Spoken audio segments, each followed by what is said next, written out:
Bom dia a todos. Hoje eu pretendo ser bem breve. Nós temos dois tópicos. Eu me esqueci de registrar na semana passada, a respeito do tempo fictício.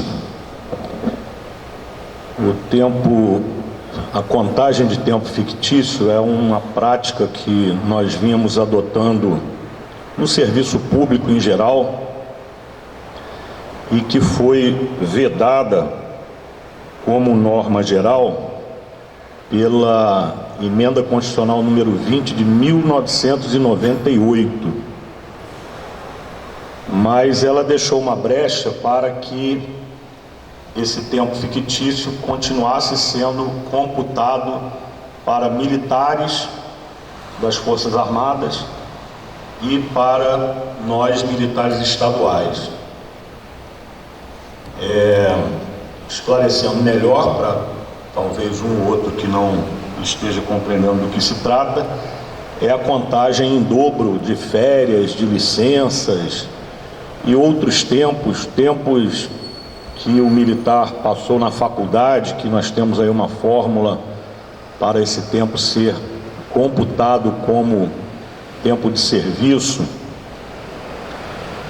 E nas Forças Armadas, logo depois da Emenda Constitucional número 20,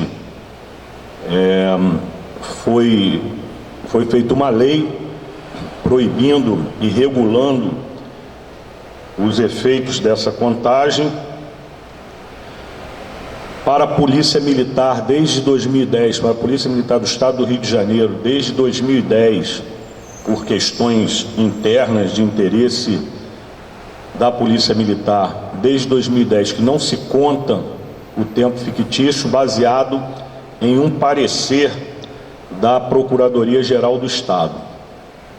Em agosto do ano passado, o comandante Alcântara foi notificado pela enésima vez, e aí em termos muito fortes, com ameaças de penalizações, para que nós parássemos de computar o tempo fictício aqui, baseado no mesmo parecer que a Procuradoria do Estado, que a Polícia Militar vinha adotando desde 2010. Eu assumo em setembro do ano passado. Nesse panorama, um dos meus primeiros atos aqui foi pedir uma reunião com o Procurador-Geral do Estado, reunião essa que nós dissemos que nós não acataríamos aquele parecer, já que há um outro parecer que dizia que nós podemos contar o tempo fictício. E parecer por parecer, eu entendia o outro mais correto. E então a Procuradoria do Estado ficou de transformar esse parecer que eles queriam, que eles defendiam, em um parecer normativo. O que é um parecer normativo? É um parecer que o governador acata, reconhece como uma norma geral para a administração pública do Estado, e então nós não poderíamos mais deixar de cumpri-lo, sob pena de estar desrespeitando uma ordem do governador. Bom, e desde então eles tentam obter esse parecer normativo com o governador. E com o advento da intervenção, esse parecer deveria ser lavrado pelo interventor. Sabendo disso, nós buscamos, se não foi a primeira, foi a segunda reunião que eu pedi para ter com o interventor, para esclarecer esse assunto, porque nas entrelinhas havia ainda algo mais grave. Eles queriam que nós aplicássemos retroativamente, o que significa que nós teríamos que chamar pessoas de volta. Por exemplo, pessoas que foram para a reserva utilizando o tempo fictício, teriam que voltar, vagas de promoção seriam fechadas, as pessoas teriam que ser despromovidas, seria um caos, e nós fomos principalmente para defender, já que eu considerava perdido, até porque desde 2010 a PM acata isso e fica difícil nós, no mesmo estado, com um regime jurídico praticamente idêntico, nós nos mantermos incólumes a esse assunto. Era uma luta inglória. E então, finalmente, eu fui chamado há 2 semanas atrás para ser informado de que esse parecer já estava assinado pelo interventor e que seria publicado a qualquer momento. Eu peço novamente para falar com o interventor, peço para ele aguardar, e nós estabelecemos aqui uma minuta de uma portaria minha que vai regrar a chamada modulação dos efeitos, como que nós vamos aplicar isso aqui dentro, deixando tudo isso bem claro.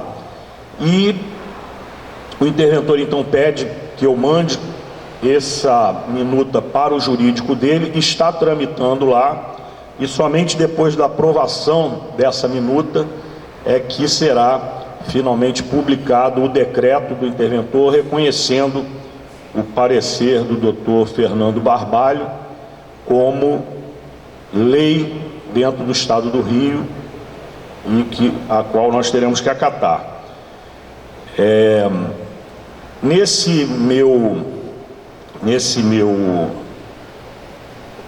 Nessa minha norma, nessa minha portaria, que está sob análise do jurídico da intervenção, nós estamos estabelecendo que, havendo o decreto acabando com o tempo fictício, será tirado, como se fosse tirada uma foto daquele momento dos assentamentos do militar. O que ele teria direito até aquele momento será mantido. Esclareço para os senhores de que isso não é juridicamente muito correto. Existe uma súmula do STJ, por exemplo, que fala que não há direito adquirido a regime jurídico. Nós estamos normatizando que haverá um direito adquirido até aquela data e que não vai prejudicar, por exemplo, uma pessoa que tinha tempo contando o tempo fictício ou que estava prestes a completar o tempo, essa pessoa não será prejudicada. É isso que nós estamos tentando fazer, deixar claro, embora isso vá contra muitos entendimentos jurídicos, mas nós vamos defender essa posição até o final. E depois, se essa posição não for acatada, nós teremos ainda outros mecanismos aí para a defesa dos interesses da tropa, pelos quais eu prometo lutar enquanto estiver aqui. Então, sobre o tempo fictício, era isso que eu deveria ter falado na semana passada, mas acabei esquecendo também, não teria o tempo para falar mais calmamente. O outro assunto de hoje é que nesse final de semana nós tivemos aí com as chuvas no estado, que não foram lá das maiores, mas hoje nós temos eu tenho um site aqui que eu entro 4, 5 vezes por dia, em que eu sei quantos socorros, por exemplo, nós temos na rua naquele momento. E isso ontem à noite estava com 19, durante o dia normalmente fica entre 30 e 40, e me chamou a atenção que no final de semana nós estávamos aí com 126 atendimentos simultâneos pelo estado. Eu lembro que nós temos 113, 115 unidades operacionais, 115 se nós computarmos GSE e GEPREV, mas são 113 unidades que correm regularmente para socorro, ou seja, pelo menos 13 unidades estavam com 2 socorros na rua. Não é muito comum isso acontecer, já tivemos situações piores, mas desde que eu acompanho esse site interno, foi a situação de maior empenho nosso, e eu quero dar os parabéns a todos os que estão aqui e a todo o Corpo de Bombeiros, porque ninguém viu nenhuma reclamação de que não foi atendido, de que o socorro não chegou. Então nós, apesar de estarmos atendendo, e naquelas 24 horas, nós atendemos mais de 1.700 ocorrências, o que dá mais de 68 por hora. No anuário do ano passado, nós batemos aí 40 ocorrências por hora. Então nós fizemos em 24 horas mais de 50% do que estamos acostumados a fazer e não tivemos nenhuma crítica. Agradeço também aos nossos inimigos internos que não saíram botando coisa, porque infelizmente a maioria das coisas que vão para a imprensa saem aqui de dentro. As pessoas que gostam de criticar a sua própria casa, a gente vê claramente que são coisas que, se a pessoa não estivesse aqui dentro desses muros, não teria como saber. E ao invés de estar tentando resolver os problemas, fica jogando para a imprensa, causando um desgaste para a nossa corporação. Coisas que poderiam ser resolvidas internamente. Mas eu quero parabenizar a todos, e esse é o Corpo de Bombeiros que eu me orgulho de comandar, esse é o Corpo de Bombeiros que eu espero que continue sendo assim, mantendo a tradição dos nossos 162 anos, é o que nos faz ser a instituição mais respeitada pela sociedade. Muito obrigado a todos, um bom dia. Fala forte.